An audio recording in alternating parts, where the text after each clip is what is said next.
સર્વેને જય શ્રી કૃષ્ણ. આજે આપણે જાણીશું ઉત્પત્તિ એકાદશી યાની કારતક વદ એકાદશીની વાર્તા. યુધિષ્ઠરે ભગવાન શ્રી કૃષ્ણને પૂછ્યું, હે ભગવાન, પુણ્યમયી એકાદશીની તિથિ કેવી રીતે ઉત્પન્ન થઈ? આ સંસારમાં એને શા માટે પવિત્ર માનવામાં આવી? તથા દેવતાઓને એ કેવી રીતે પ્રિય થઈ તેનો મહિમા મને જણાવવા કૃપા કરો. ભગવાન શ્રી કૃષ્ણ બોલ્યા, હે કુંતી નંદન, ઉત્પત્તિ એકાદશીનું વ્રત હેમંત ઋતુમાં યાની કારતક માસના કૃષ્ણ પક્ષની એકાદશીના દિવસે કરવું જોઈએ. એની કથા આ પ્રમાણે છે. પ્રાચીન સમયની વાત છે. સતયુગમાં મૂર નામનો એક દાનવ હતો. એક કાળરૂપધારી દુરાત્મા મહાઅસુરે ઇન્દ્ર સહિત બધા દેવતાઓને જીતી લીધા હતા. એ દૈત્ય અતિ ક્રૂર, અત્યંત રૌદ્ર તથા દેવતાઓ માટે ભયંકર હતો. બધા દેવો એનાથી હારી જતા એમને સ્વર્ગમાંથી હાંકી કાઢવામાં આવ્યા હતા.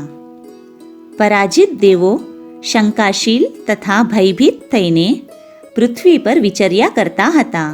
એક દિવસ બધા દેવો મહાદેવજી પાસે ગયા. ત્યાં ઇન્દ્રે ભગવાન શિવ સમક્ષ સર્વ વૃત્તાંત કહી સંભળાવ્યું. ઇન્દ્ર બોલ્યા, હે મહેશ્વર, આ દેવો સ્વર્ગલોકથી ભ્રષ્ટ થઈને પૃથ્વી પર વિચરી રહ્યા છે. મનુષ્ય સાથે રહેવું એમને શોભતું નથી.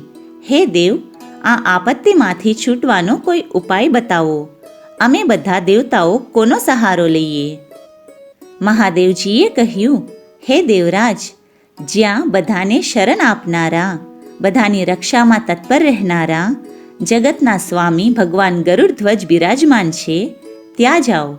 તેઓ તમારા સૌનું કલ્યાણ કરશે. મહાદેવજીની વાત સાંભળીને પરમ બુદ્ધિમાન દેવરાજ ઇન્દ્ર બધા દેવો સાથે ત્યાં ગયા, જ્યાં ભગવાન ગદાધર ક્ષીરસાગરમાં વિશ્રામ કરી રહ્યા હતા. એમના દર્શન કરીને ઇન્દ્રે હાથ જોડીને એમની સ્તુતિનો આરંભ કર્યો. ઇન્દ્ર બોલ્યા, હે દેવદેવેશ્વર, આપને નમસ્કાર છે. દેવ, આપ જ પતિ, આપ જ મતિ, આપ જ કર્તા, આપ જ કારણ છો, આપ જ સૌની માતા છો અને આપ જ આ જગતના પિતા છો. હે ભગવાન, હે દેવેશ્વર, શરણાગત વત્સલ પ્રભુ, દેવો ભયભીત થઈને આપના શરણે આવ્યા છે. પ્રભુ, અત્યંત ઉગ્ર સ્વભાવવાળા મહાબલી મૂર નામના દૈત્યે બધા દેવોને જીતીને એમને સ્વર્ગમાંથી કાઢી મૂક્યા છે. દેવો અને દાનવો બંને આપની વંદના કરે છે. હે પુંડરીકાક્ષ, આપ દૈત્યોના શત્રુ છો. હે મધુસૂદન, અમારી રક્ષા કરો. હે જગન્નાથ, બધા દેવો મૂર નામના દાનવથી ભયભીત થઈને આપના શરણે આવ્યા છે. હે ભક્તવત્સલ, અમને બચાવો. હે દાનવોને વિનાશ કરનાર કમલનયન, અમારી રક્ષા કરો. ઇન્દ્રની વાત સાંભળીને ભગવાન વિષ્ણુ બોલ્યા, હે દેવરાજ ઇન્દ્ર, એ દાનવ કેવો છે?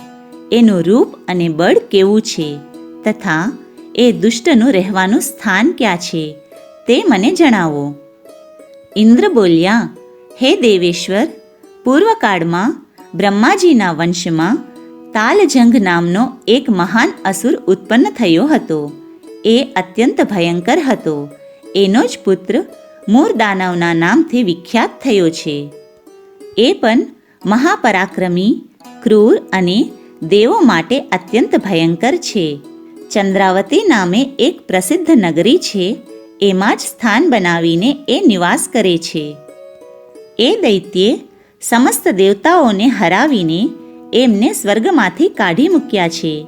એને કોઈ બીજાને જ ઇન્દ્ર તરીકે સ્વર્ગના સિંહાસન પર બેસાડ્યો છે. અગ્નિ, ચંદ્રમા, સૂર્ય, વાયુ અને વરુણ પણ એને બીજાને બનાવ્યા છે.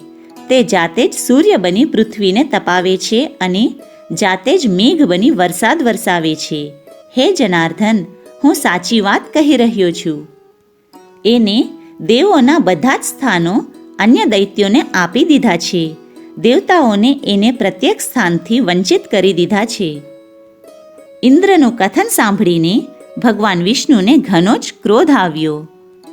તેઓ બોલ્યા, બધા દેવતાઓને ભય પમાડનાર અને ત્રાસ આપનાર એ પાપી દૈત્યને હું વધ કરીશ.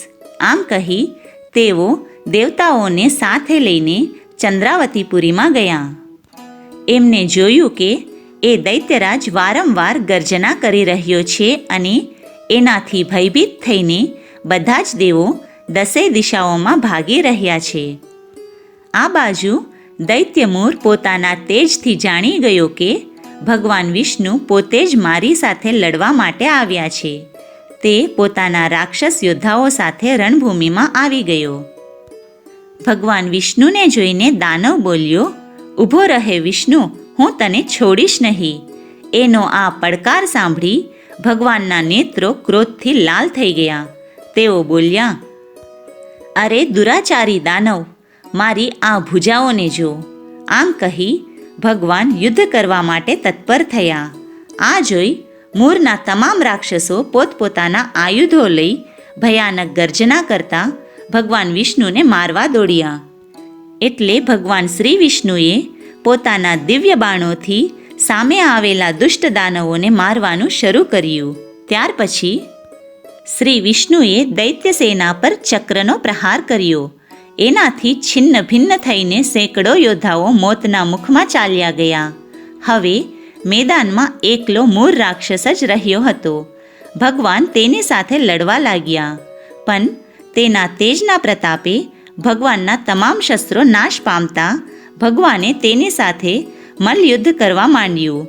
પણ તે દૈત્ય અજેય હતો, એટલે તે મલ્લયુદ્ધમાં પણ હાર્યો નહીં.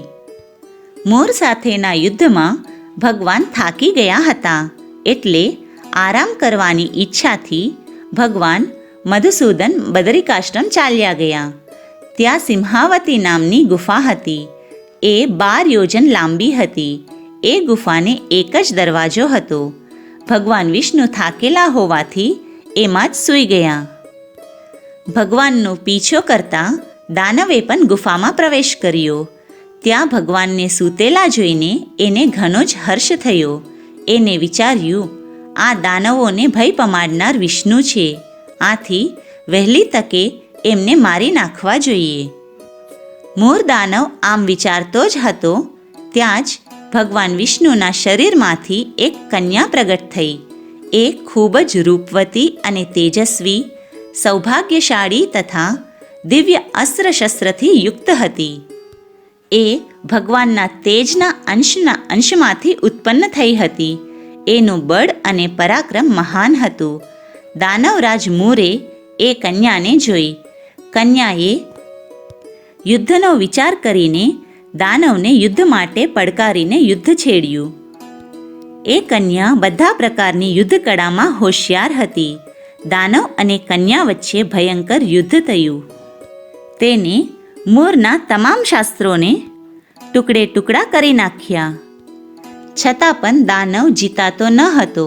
એટલે એ કન્યાએ ભયંકર હુકારા કરવા માંડ્યા અને એ મૂર નામનો મહાન અસુર એના હુકાર માત્રથી રાખનો ઢગલો થઈ ગયો. દાનવના મરી ગયા પછી યોગ નિદ્રામાંથી ભગવાન જાગી ઉઠ્યા. એમને દાનવને ધરતી પર પડેલો જોઈને પૂછ્યું, મારો આ શત્રુ અત્યંત ઉગ્ર અને ભયંકર હતો. કોને આનો વધ કર્યો છે? ત્યારે કન્યા બોલી, હે સ્વામી, હું આપના શરીરમાંથી ઉત્પન્ન થઈ છું. આપના જ પ્રસાદથી મેં એ મહાદૈત્યનો સંહાર કર્યો છે.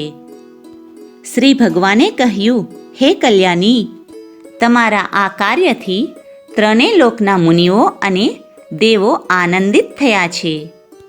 આથી તમારા મનમાં જે રુચિ હોય એ પ્રમાણે કોઈ વરદાન માંગો. દેવ દુર્લભ હોવા છતાં એ વરદાન હું તમને આપીશ. એ કન્યા સાક્ષાત એકાદશી જ હતી. તેને કહ્યું, હે પ્રભુ, જો આપ મારા પર પ્રસન્ન થયા હો તો મને એવું વરદાન આપો કે 3 લોકના બધા તીર્થોમાં મુખ્ય, સમસ્ત પાપો અને સમસ્ત વિઘ્નોનો નાશ કરનારી તથા બધા પ્રકારની સિદ્ધિ આપનારી દેવી થાવ. હે જનાર્દન, જે લોકો આપમાં ભક્તિભાવ રાખીને મારા દિવસે ઉપવાસ કરશે એમને દરેક પ્રકારની બધી જ સિદ્ધિઓ પ્રાપ્ત થાય. હે માધવ, જે લોકો ઉપવાસ, એકટાનું અથવા ફક્ત ભોજન કરીને મારા વ્રતનું પાલન કરે એમને તમે ધન, વૈભવ, ધર્મ અને મોક્ષ પ્રદાન કરજો. શ્રી વિષ્ણુ બોલ્યા, હે કલ્યાણી, તમે જે પ્રમાણે વરદાન માંગ્યું છે એ પ્રમાણે જ બધું થશે. તમે બધાય મનોરથ પ્રાપ્ત કરી શકશો.